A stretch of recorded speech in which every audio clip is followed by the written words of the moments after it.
From a period in human history where shit piled so high in the streets that people had to create platform shoes, come some of the most foundational theories of mind that have ever existed.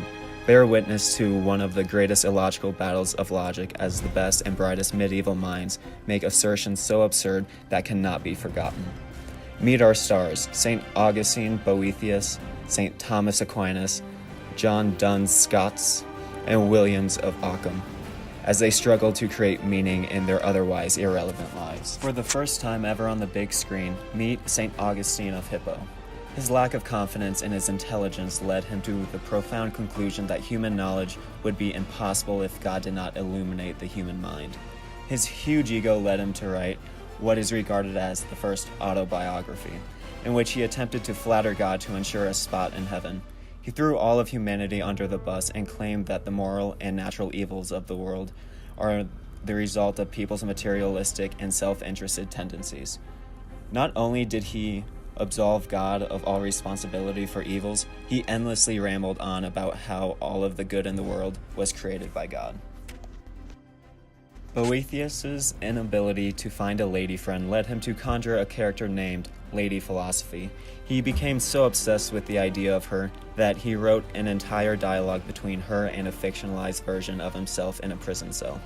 His fantasy land outlined a world where everything was, by nature, good and forced Lady Philosophy to console him by showing him that he had no reason to complain about his circumstances.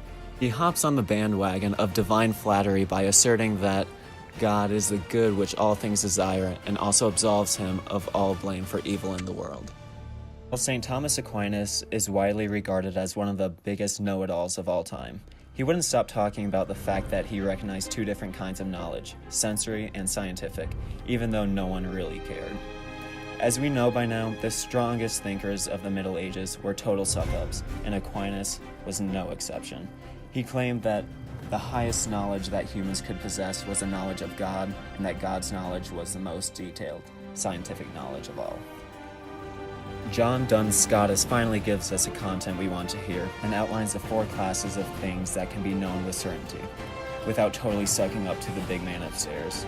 He claims these four classes to be things that are knowable, simpliciter, things that are known through experience, things that directly concerns one's own actions, and things that are knowable through human senses.